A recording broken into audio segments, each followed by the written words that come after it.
দেশের রপ্তানি আয়ের ৮০% আসে তৈরি পোশাক খাত থেকে। এই খাতের ওপর অতি নির্ভরশীলতা অর্থনীতিতে ঝুঁকি তৈরি করছে।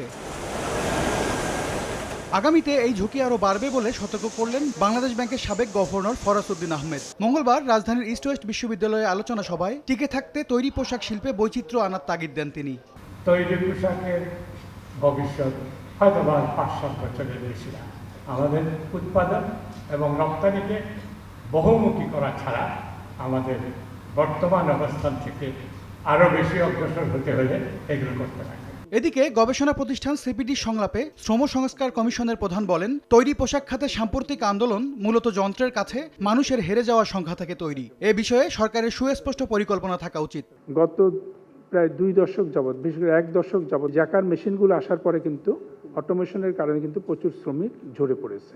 এই প্রথম বেকার শ্রমিকরা কারখানার গেটে গিয়ে কিন্তু আপনার আন্দোলন করেছে যে আমাদের চাকরি দিতে হবে। এবং খেয়াল রাখবেন, এই যে শিল্পাঞ্চলগুলো, ওখানে কিন্তু এই বেকার শ্রমিকরা মানে ওই কোনো না কোনো কারখানা থেকে ঝরে পড়া শ্রমিক। অর্ধেক পাউডারে দ্বিগুণ উজ্জ্বলতা, নতুন রিন অ্যাডভান্সড অর্ধেক পাউডারে দ্বিগুণ উজ্জ্বলতা।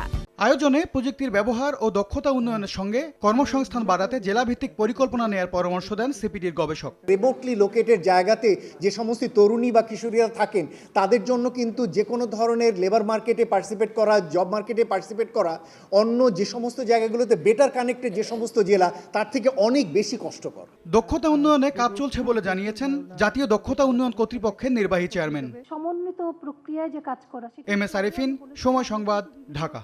বিশ্ববিদ্যালয়ের সঙ্গেও